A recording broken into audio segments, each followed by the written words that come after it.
Hello, this is Suzanne Clegg, and today we're doing a distance healing. And for the teaching portion of this, I'd like to show you a couple techniques of how to energetically charge water. So I'm going to have 2 glasses of water, so you can have 2 if you want as well.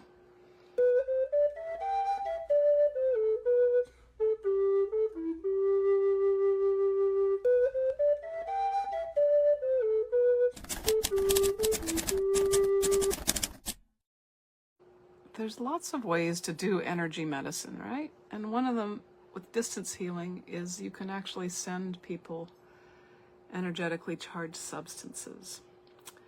And like you could send somebody some water that you've charged and tell them to take a little bit of it and put it in a larger cup. Like, so if this is full of water, you just put a little bit of that in, and then now you've got a lot more. So this is like a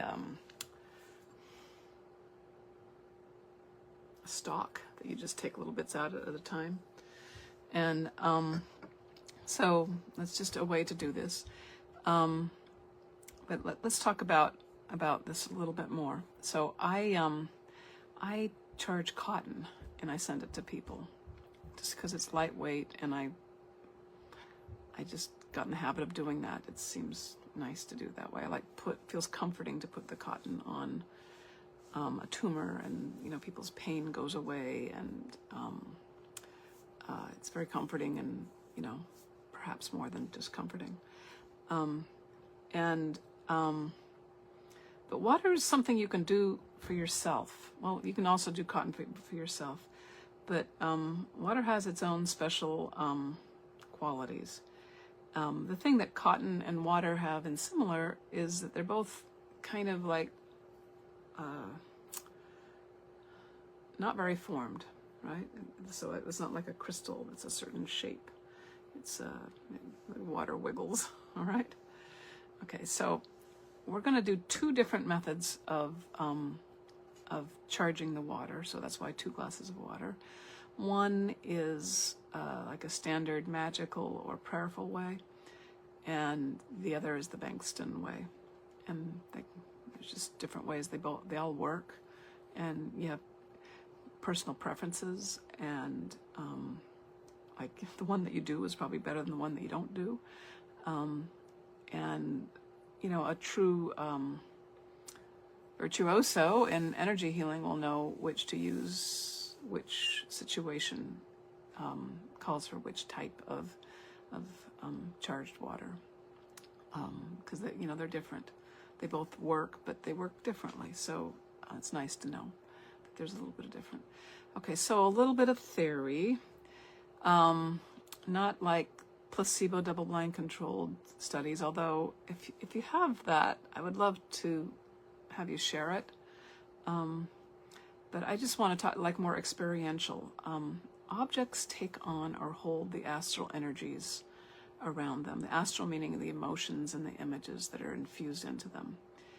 And this is like just a human experience, right? You go to a thrift store and you pick up this beautiful item and you go, I don't know why, but I don't want to bring that home with me.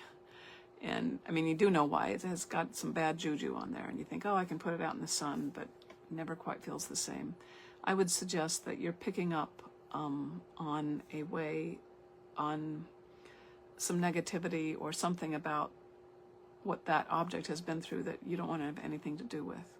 And it's stored in the object. You can clean it, but if you don't know how to clean it, you just, don't buy it. I had Linda Thomas, she's an energetic house cleaner. She used to work in a hospice, and she said that the dust would change its quality when somebody was going to die. And she could tell when people were going to die because she would dust their rooms, and as the cleaner, she wasn't privy to the medical files of people.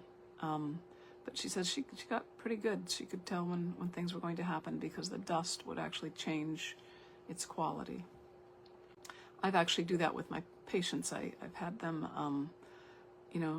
clean half their mirror with intention and half their mirror without intention. And it's interesting what there's the dust and the dirt happen differently depending on how you clean. So it's just an example that we infuse our environments with the objects around us with certain energies. Maybe you've heard of psychics who can, you hand them your keys and they can tell you what you wore yesterday and what you had for breakfast and I don't know who your mother is and stuff like that. And so the keys or something, an object that's you've worn a lot, picture, they can see so much in there. Another example is holy water. Holy water that's been blessed by some, I want to call it a big shot. That's not a reverent, respectful way to say it, but somebody with authority has blessed some water and you buy it and sprinkle it around your house. There's also holy water that's been blessed by certain geological formations. So people might go to certain springs and, get some water that's good and experience something different than the water they get from somewhere else.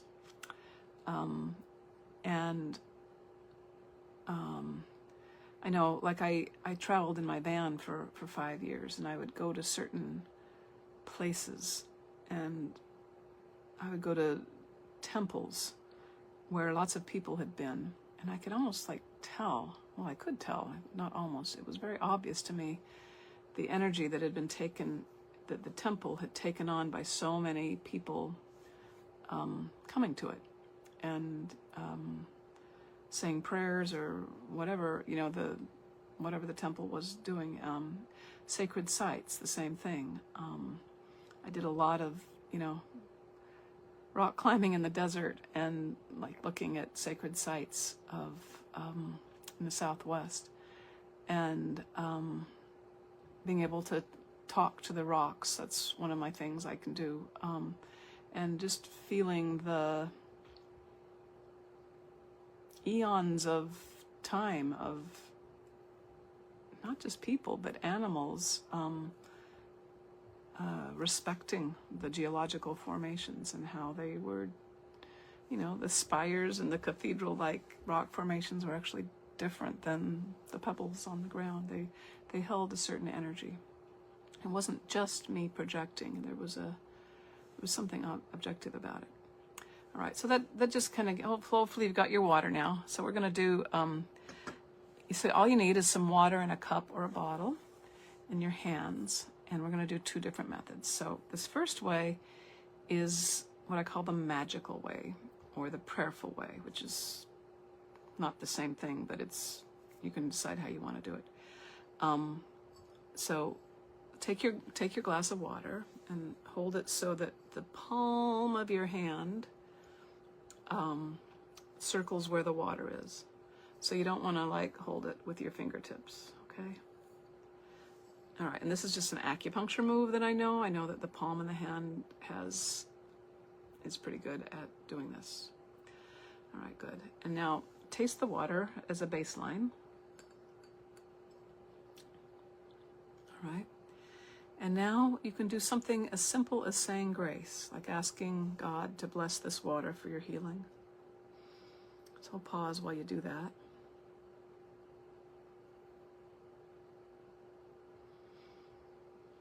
Okay. And now visualize, to me that's wonderful, that's enough, right? But if you want to play magician, you can visualize the water being filled with positive energy and healing light. So let's do this for about 10 or 15 seconds. Just visualize the water being filled with healing light.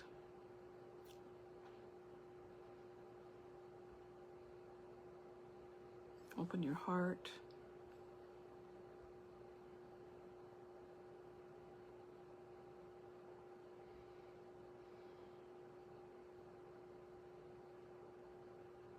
Notice if it resists it or if it just sucks it right up. Notice whatever you notice. At some point you get a click or an intuitive sense that it's taken the charge. You can muscle test if you want. You can just whatever you want. Okay, so let's assume that it's at least partially charged. I'd like you to taste it again.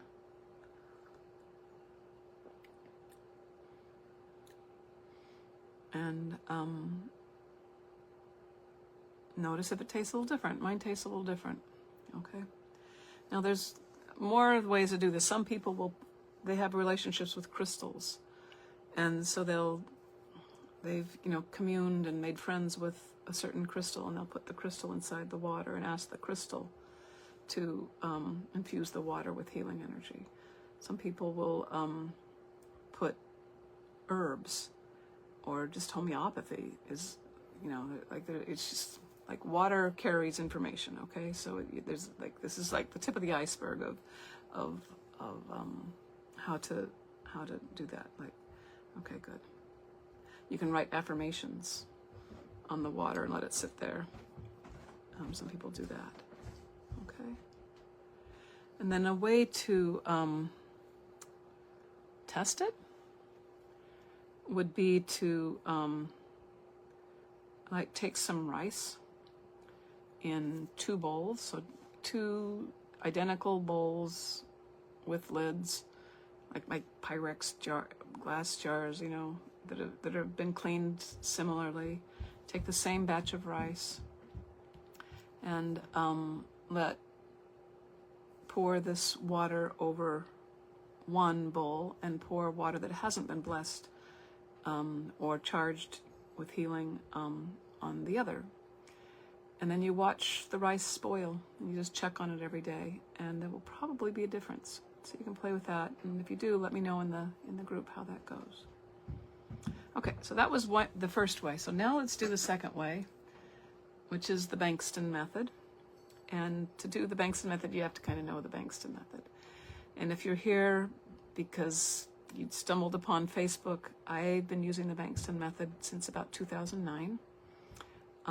Have known Bill Bengston since 1994.